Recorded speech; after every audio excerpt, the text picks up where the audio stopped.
হচ্ছে ঈদের নামাজ আমাদের কি দেব।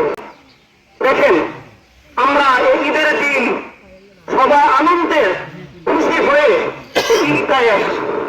সবার আমরা কে কতটুকু বা কে কোন মজায়ের কোন তথ্যের সেটা আমরা খেয়াল করি না। আমরা সবাই কাঁধে কাঁধ মিলিয়ে ঈদগাহের মাঠে বসে যাই। আমরা ঈদগাহের মাঠে বসে যাই। এটা হচ্ছে একটা মহাব্বতের আলামত। আমরা এই দিনকে আমাদের যে দ্বন্দ্ব আছে দ্বন্দ্বকে ভুলে দিয়ে আমরা একটা ভাই ভাই হয়ে যাবো। ঠিক আছে, আমরা কি হয়ে যাবো? ভাই ভাই হয়ে যাবে। আল মুসলিম আসল মুসলিম, এক মুসলমান আর এক মুসলমান ভাই ভাই। আল্লাহ তাআলা মহান গ্রন্থ আল কোরআনে বলেছেন, ইন্নামাল মুমিনুনা ইখওয়া, একজন মুমিন আর মুসলমান ভাই ভাই। ফাসবিহু বাইনা আখওয়াইকুম, তোমরা সংশোধন করে দাও। ফাসবিহু, সংশোধন করে দাও।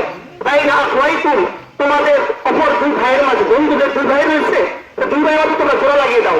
অথচ দেখেন আমরা কি করি, দুই ভাইয়ের দ্বন্দ্ব ওটাকে আরো গিট্টু লাগানোর জন্য আমরা তৃতীয় আরেকজন আসি। তৃতীয় আরেকজন এসে আমাদের আরো সম্পর্কটাকে আরো আমরা কি করে দেয়, জটিল করে দেয়। অথচ আল্লাহ বলেছেন, ইন্নামাল মুমিনুনা ইখওয়া, আর ফাসবিহু বাইনা আখওয়াইকুম, তোমরা এখন সংশোধন জোড়া লাগিয়ে দাও।